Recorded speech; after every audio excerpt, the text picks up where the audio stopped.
Dear listeners, I hope you are all doing well and staying in excellent health. Today, I'm going to share a real-life incident with you. Ryan Saney, a resident of Oakwood, Kansas, USA, sent this story. But this tale is not his personal experience. He actually collected it from his office colleague, Ethan Lewis. The incident originally took place in a small, quiet town in Maplewood, Missouri, USA. To protect privacy, we have altered the names and locations in this story. This incident happened with Ethan Lewis's grandfather, Arthur Miller, and his close friend, Robert Hayes. The time was around the 1980s. Now, let's get straight into the story. Near the town of Maplewood, two major rivers flow side by side. One is called Silver Creek, and the other is the Blackwater River. During the rainy season, these rivers would rise quickly and overflow. Partial flooding often engulfed the entire area. Because of these conditions, many local people depended on fishing for their livelihood. Arthur Miller and Robert Hayes were also professional fishermen. They used different methods to catch fish. Some would go into the river late at night with long spear-like tools to catch fish directly. Others would set nets and wait for hours, sometimes all night. There was also another method they used. It was a kind of bamboo trap shaped like a floating raft. They would leave it on the water surface, and over time, fish would slowly swim inside it. Early in the morning, they would come back and pull it up. This was how they made their living, day after day. They depended on the river and the night. In this story, Arthur Miller and Robert Hayes both used a traditional fishing method called a vessel to catch fish. For those who are not familiar with it, let me explain it in a simple way. It is a bamboo frame structure covered with nets on both sides. It is placed in the direction of the water current in such a way that once fish enter inside, they cannot easily escape. When fish swim in, control is maintained using a bamboo pole attached to the structure. The person standing at the back holds and adjusts it, creating pressure that slowly lowers one side of the trap while slightly lifting the front part. Because of this movement, the fish are gradually guided toward one specific area. Inside the structure, there is a section where the fish get collected and held. This is how they spent night after night fishing in the river, working quietly as part of their daily struggle for survival. This story has been presented exactly as it was described by Officer Mola. At that time, they were very young, around 18 or 19 years old. In those days of youth, they hardly had any fear. Fishing was their main work, and they preferred nighttime the most. At night, the water was calm and quiet, and they could catch more fish, including larger ones. The place where they used the vessel was part of a large wetland in the middle of the village. During the rainy season, the whole area would get flooded, and when the water level went down a bit, a small pond nearby would become clearly visible, almost like the wetland and the pond were connected to each other. During the monsoon season, the situation changed even more. The wetland received an excessive amount of rainwater, and soon the entire area, including the pond and the surrounding floodplain, started to merge into one vast sheet of water. That year, the rainfall was unusually heavy. Strong currents flowed through both Silver Creek and Blackwater River, completely flooding the entire region. In this situation, Arthur Miller and Robert Hayes continued their fishing routine together. Their way of working was well organized and systematic. One would watch and operate the vessel, while the other rested in a small tin shed nearby. Then, around midnight, they would switch roles. The one who had been resting would fish, and the other would rest. In this way, they managed the entire night by taking turns near the river. They followed the same routine on the day of the incident, but there was one difference. That night, Robert Hayes was the one on duty at the fishing spot, while Arthur Miller had gone to a relative's house for a family gathering. Their plan was very clear. Arthur Miller was supposed to return from his relative's house at night, and it was already decided that Robert Hayes would stay on duty at the vessel from evening until 1 a.m. After that, once Arthur returned, he would take over the fishing duty, and Robert would go to sleep. But even after repeatedly being urged by his relatives to stay longer, Arthur did not delay further. Around 11 p.m., he set off to return. At that time, the village environment was even quieter and darker than usual. The roads were unpaved and the communication system was very limited, so he already expected that the return journey would take some time. On the way, he passed a small shop that was closed. He called out to the shopkeeper, woke him up, and bought a pack of cigarettes. There was no fear or uneasiness in him. He was walking very normally, calmly smoking as he moved forward. When one cigarette finished, he used the burning tip to light the next one. In this way, slowly cutting through the darkness of the night, he continued walking toward the vessel. He kept walking like that. He couldn't even find matches anymore because the shop was already closed, so he kept relighting his cigarettes using the ember from the previous one. His plan was simple. By the time he finished the pack, he should already reach the vessel spot. He also had a 3-cell flashlight with him, but the battery was already low, and since there were no spare batteries available at the shop, he couldn't replace or recharge it. Still, without any worry, he kept walking along the muddy village path for nearly 20 minutes. Everything around him was completely silent. Only the soft sound of flowing water could be heard from the riverside. Suddenly, someone called out from behind, "Officer By, stop!" He stopped and turned back. The person calling him was Hassan, someone from his relative's house, the same place he had just left a while ago. Hassan came closer and said, "What's going on, Officer By? You already left? You didn't even say anything when you were leaving. Anyway, it's fine. Give me a cigarette." He didn't think much about it and handed over the cigarette from his hand. He figured he would just light another one after this. But things changed immediately. As soon as Hassan got the cigarette, he didn't put it in his mouth. Instead, he threw it straight into the water. The cigarette hit the surface, got soaked instantly, and the fire went out completely. Up to that point, Arthur Miller had been lighting one cigarette after another from the same flame. Now, he had no backup at all. He looked at Hassan in confusion and asked, "What was that about? Why did you throw it away? Now how am I supposed to continue?" But Hassan didn't answer. He only said in a calm voice, "Just keep walking. I'm right behind you." Hearing this, Arthur felt a bit irritated. He didn't like this kind of behavior at all. There was faint moonlight, so Hassan's face was barely visible, but something still felt off. It didn't feel normal anymore. Then he noticed something else that made him uneasy. His flashlight was slowly fading. Back in those days, dry cell batteries were single use. Once they started dying, there was no way to recharge or fix them. The light kept getting weaker and weaker, and the night around him started feeling heavier. He got angry and kept walking forward without looking back. Still, he could clearly sense that Hassan was following him behind.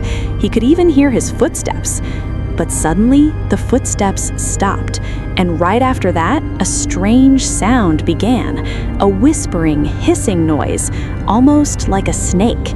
He slowly came to a halt and turned around. What he saw was something he was not prepared for at all. At first, it looked like a dog, but it wasn't a dog. It was standing upright, just like a human being. Its eyes were large and fixed, staring without blinking. But it wasn't just two eyes. There were many small eyes all over its body, blinking continuously, one after another.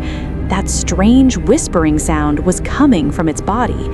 Under the faint moonlight, he could see dark patches and pale yellowish marks on it, but the light wasn't strong enough to clearly understand its shape. In that moment, he realized this was not a normal human being. Whatever had been walking behind him as Hassan was actually something else, something terrifying, something that could take different forms. The moment he understood that, he didn't stay there for another second. He ran forward with his eyes shut, not thinking about anything behind him. He just kept running as fast as he could. After a while, when he regained consciousness, he found himself lying in his own bed. A crowd of people had gathered around him. In the dim morning light, the clock on the wall showed it was around 8 a.m. His head felt heavy, and his body was weak. He couldn't clearly remember what had happened. Just then, his father came and said, "You were late coming back, so I went looking for you. I found you lying unconscious at the edge of the village. I brought you back home." Hearing this, he stayed silent. Looking at all the people around him, he asked in confusion, "And Hassan? And Rojali? Where are they?" But no one gave him a clear answer. A strange uneasiness started growing inside him. He felt like whatever had happened that night wasn't just something that ended with him. His mother then asked him to get up and said they needed to go to another place. There was deep worry and an unknown sadness on her face. Without saying anything, he left with his mother. After some time, they reached Rojali's house. There was a crowd in front of the house. Some people were going in, others were coming out. From inside, the sound of crying and mourning could be heard. The moment he stepped inside, he froze. In the yard, he saw his close friend, Robert Hayes, lying motionless. His body was covered with a sheet up to his neck.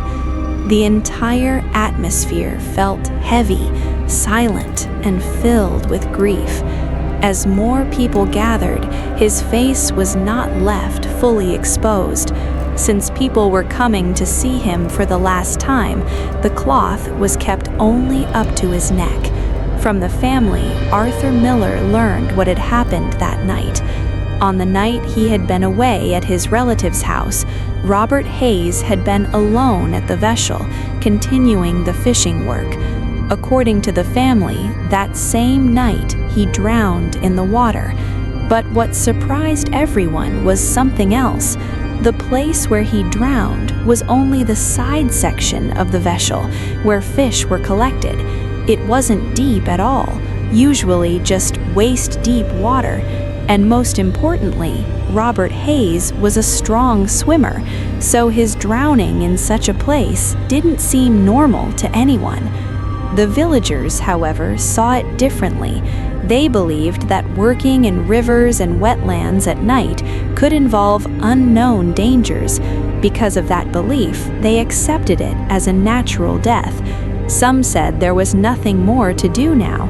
Once someone is gone, they don't come back. A few people even suggested bringing a spiritual healer, but in the end, everyone let that idea go. Finally, his burial was completed according to Islamic tradition. After that, almost a year passed and things were relatively normal. Nothing major happened, but one thing had changed. Arthur Miller no longer went fishing regularly like before. After the death of his close friend Robert Hayes, he had broken down mentally. His old passion for fishing with the vessel was simply gone. Still, one night he decided to return to his old routine. He was sitting alone by the river, setting up the vessel. Suddenly, something strange happened. Someone pushed him from behind, as if trying to throw him off the vessel platform. But he was lucky. He quickly grabbed a bamboo pole tightly, which saved him from falling into the water. Still, his body had slipped slightly downward. He managed to pull himself back up and sit in place again. Then he turned around. There was no one there. Everything around him was completely silent. That night, he didn't stay there any longer. He immediately headed back home. The return journey was normal, with no issues on the way. But from that day onward, a new problem began. After that, he developed a high fever. At first, it was treated as a normal illness. He was taken to doctors, given medication, and subjected to several medical tests. But surprisingly, nothing showed up. No clear disease could be identified. Day by day, his condition kept getting worse. At that point, his uncle suggested something else.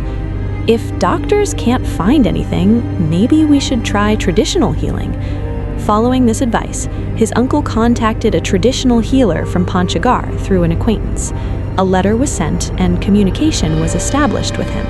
In the letter, he clearly mentioned the exact date he would arrive, and since Panchagar was a long distance away, he also wrote that it would take at least 2 to 3 days to reach. At that time, transportation and communication were not as easy as they are today, so the journey itself was quite complicated. He planned his route carefully. First, he would travel part of the way by train, then take a bus to reach Dhaka. From Dhaka, he would continue by launch toward Madaripur. He described this entire travel plan in the letter. On the scheduled date, he set out according to his plan. After a few days, he finally arrived. He was not very old, around 32 to 35 years of age. When he was about to enter the house, Arthur Miller was sitting on the veranda. At that moment, everyone noticed something strange. As the healer entered, he suddenly started saying unusual things like, "Get away, move aside," as if he was trying to drive away something unseen. Meanwhile, Arthur Miller's condition was very bad. He had become extremely weak and emaciated. The healer then began his treatment according to his methods, reciting prayers and attempting different forms of healing, but surprisingly, nothing worked. Later, what the healer said made everyone even more worried. According to him, as he entered the house, he saw something unusual both inside and around the entire property. He claimed there were snakes moving everywhere. But these were not ordinary venomous snakes. They looked like the kind of snakes often seen during the rainy season, with yellowish patterns, the type people sometimes find in fields or wet areas. However, their size was abnormally large. He also said that these visions might not have been visible to anyone else. He was the only one able to see them. After observing these events, he gave a strict instruction to the family. He said that Arthur Miller would need to be bathed in a special way for 41 consecutive days. His plan was very specific. For the first 36 days, water from 6 different ponds would be used. Each pond's water would be used for bathing for 6 days. After that, for the final 5 days, water from a 7th specific pond would be used. In this way, he said, the treatment had to be followed continuously for a total of 41 days. Then the healer made another strange statement. He said that to resolve the issue, the left eyes of 2 bats would be needed. But in reality, catching bats is not an easy task. They are difficult to find and even harder to capture. So it was decided that the healer would stay at their house for a few days. A separate room was arranged for him nearby. He clearly instructed that no one should enter his room without permission. That very night, around midnight, strange sounds started coming from his room. From inside, a voice could be heard that sounded mixed, as if both a man and a woman were speaking at the same time. It sounded like someone was talking and at the same time arguing. The words were disturbing. "You are making a mistake. I will destroy this family." After a while, everything suddenly went silent again. No one dared to enter the room that night. The next morning, the search for bats began. After some effort, they managed to find a few bats. The healer prepared them for his process. Then, in the evening, he came to Arthur Miller. What happened next, Arthur himself could never fully explain. He only heard it later from his mother. According to her, when the healer approached him, Arthur was reacting strangely, as if a snake-like whispering sound was coming from his throat.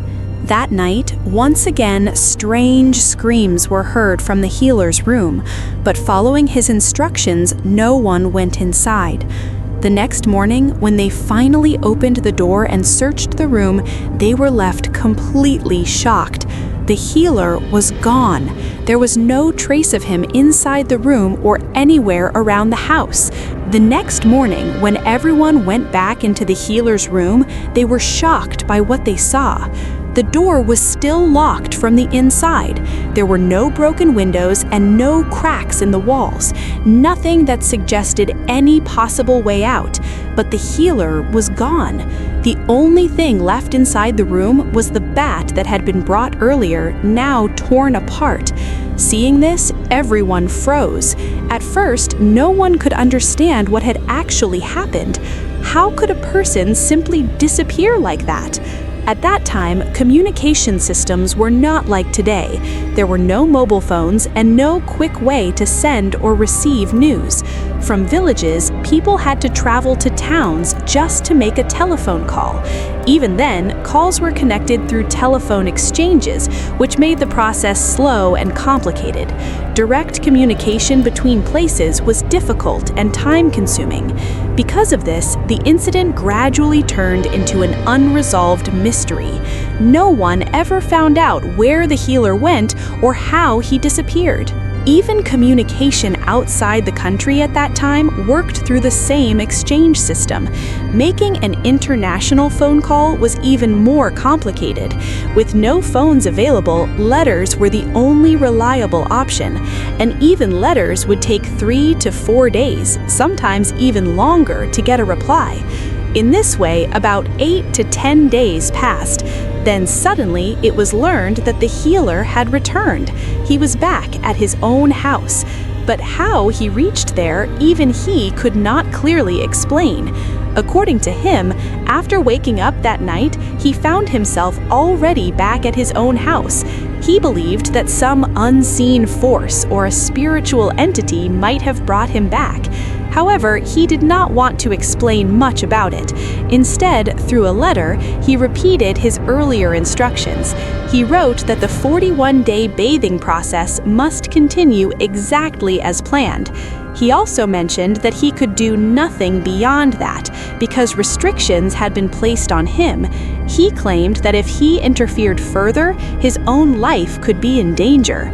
During this time, Arthur Miller's family found a respected and religious madrasa scholar from Shariatpur. Meanwhile, the 41-day bathing process continued as instructed by the healer. By then, 36 days had already been completed. In the final 5 days, the situation suddenly took another turn.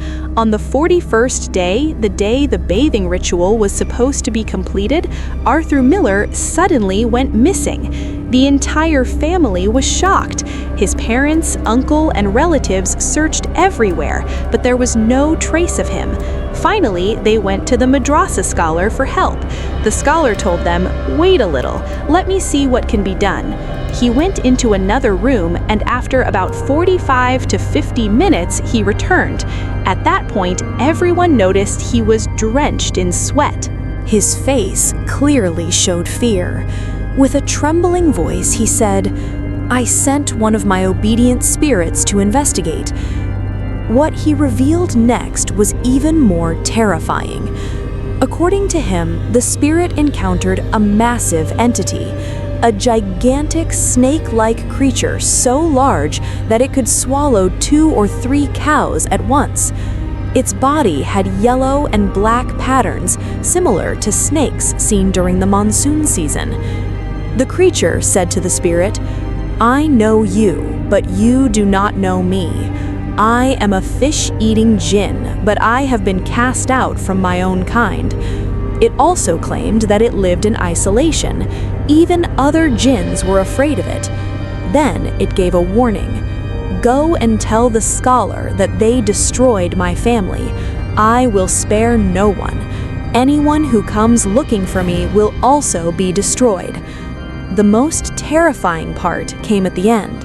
It said that Arthur Miller was still alive, but on the night of the full moon, he would be finished. After hearing this, the scholar explained everything clearly to the family.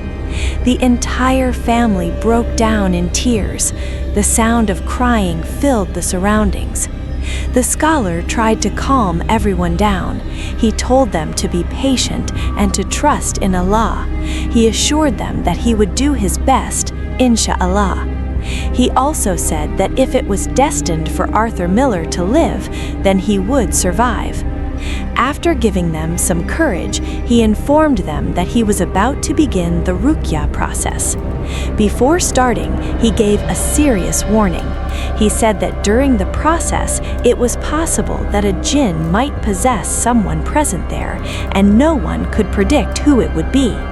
He reassured them that the affected person would not be harmed, inshallah.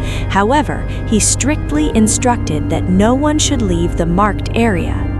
Then he drew 3 circles on the ground.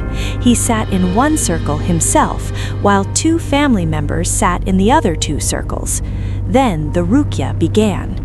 Once again, he warned everyone that no matter what happened or who got affected, no one must step outside the circles. If anyone left, the situation could go out of control. Slowly, an unusual silence spread across the room as the ruqya process continued. The scholar began the ruqya. For almost an hour, everything continued normally. But suddenly, the atmosphere began to change. An unusual transformation appeared in Arthur Miller's uncle. His skin started turning yellow, then suddenly shifted to black.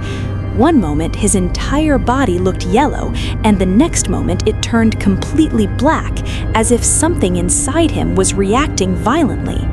The family immediately realized that what the scholar had warned about was now happening.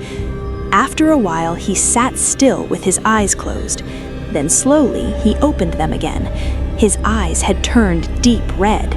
His tongue began moving in an unnatural way, repeatedly slipping out of his mouth, twisting and flickering as if something disturbing was controlling it. Suddenly, a heavy and unnatural voice came from him. It sounded like a mixture of both male and female tones. The voice warned the scholar not to disturb it again. In an instant, the atmosphere became even heavier, but the scholar remained calm and continued reciting prayers quietly without reacting. After a moment, something even more shocking happened. Arthur Miller's uncle suddenly stepped outside the marked circle.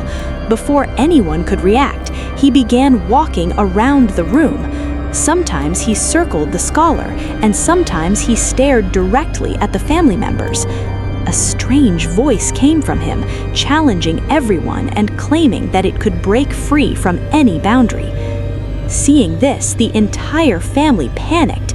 Even the scholar showed signs of concern. His body trembled slightly, but he did not stop. Instead, he increased the intensity of his recitation. The family members closed their eyes in fear. At that moment, it felt as if not only the scholar's voice, but many unseen voices were reciting together inside the room. Then, suddenly, the situation changed again. The force inside the uncle's body seemed to hit an invisible barrier. He could no longer move freely. It felt as if an unseen power pulled him back and forced him inside the marked circle again. Shaking and struggling, he begged for it to stop, saying he could not take it anymore. The scholar then paused and calmly asked who it was. This time, the voice became clearer. It revealed its name as Rakacharya. The voice was deep and unnatural. It claimed to be a powerful being, feared even among the leaders of the fish-eating jinns. It said that its family had been destroyed, and out of revenge, it had targeted this family. It also claimed that it had been behind the earlier Ghatnas, including what happened that night. Then the entity spoke again. It said that it had let him go once, but it would not spare him anymore. It wanted to kill him, and that was why it had taken him away. The scholar calmly asked how its children had died. Then the jinn began to explain everything in detail. According to its story, one day Robert Hayes was fishing with a net. Because of the strong current, the net kept drifting away, so he placed a heavy brick inside the net to keep it stable underwater. But that decision led to a tragic Ghutna. While the net was in the water, the jinn's 2 children entered that area. One of them was struck by the brick and died instantly, while the other was badly injured. Later, while returning home, the second child also died. The jinn claimed that it was attacked by another unseen entity. After that, its wife died from grief. In this way, its entire family was destroyed. That is why it kept repeating that it would not spare anyone. The scholar then asked another question. He said that even if Robert Hayes had made a mistake, what was Arthur Miller's fault? The jinn replied that they were together. Even if Arthur Miller did not do it directly, he was still part of it, so he must also face the punishment. It further claimed that even the decision to place the brick in the net was somehow influenced by him. At this point, the scholar spoke again, in a calm but firm voice. He explained that the man was simply doing his work and trying to manage his fishing net. There was no intention to harm anyone. He added that if people were stopped from earning their livelihood because of accidents, then life itself could not continue. A person works to feed their family, and an unintended mistake should not define their entire life. Then he clearly rejected the jinn's argument and asked whether it wanted to leave peacefully or if he should continue in another way. After hearing this, the atmosphere became extremely heavy. The scholar realized that the entity was trapped in deep grief and a strong desire for revenge. So he changed his approach and began reciting Ruqya again with greater intensity. Amid the powerful recitation, the jinn started screaming in pain and begged for it to stop. Then it said that it would leave, but not without a condition. It still wanted revenge for the blood of its children. It demanded that on the next night at midnight, a black cow, a black goat, and a black rooster must be sacrificed at that place. It also declared that it would not harm Robert Hayes's family, but it would not spare Arthur Miller's family. After this, everything suddenly went silent. Arthur Miller's uncle's body trembled violently, and then he collapsed unconscious on the ground. The scholar then slowly calmed everyone down. He assured that everything would be fine, inshallah. He also promised that no harm would come to either family. Meanwhile, about 2 hours passed. Then the scholar said that they needed to go to the location immediately. Even though the journey would take around 3 hours, everyone left without delay. After some time, they reached the place. There, they found Arthur Miller lying across the structure, holding onto bamboo with his legs. His eyes were closed, and his body was completely still. He was quickly rescued from that Abastan. The next day, the ritual that had been demanded was carried out. But something strange happened. When they returned the following day, nothing was there. No cow, no goat, no rooster. Everything had disappeared. After that, Arthur Miller slowly began to recover. Later, it was known that he passed away naturally in 2021 due to old age. No unusual events happened after that. Robert Hayes's family also lived peacefully and faced no further problems. It is believed that the effects of the entire incident slowly faded over time. However, the person who had shared this story through Ghiyas-ud-Din's account was later seriously injured in a road accident.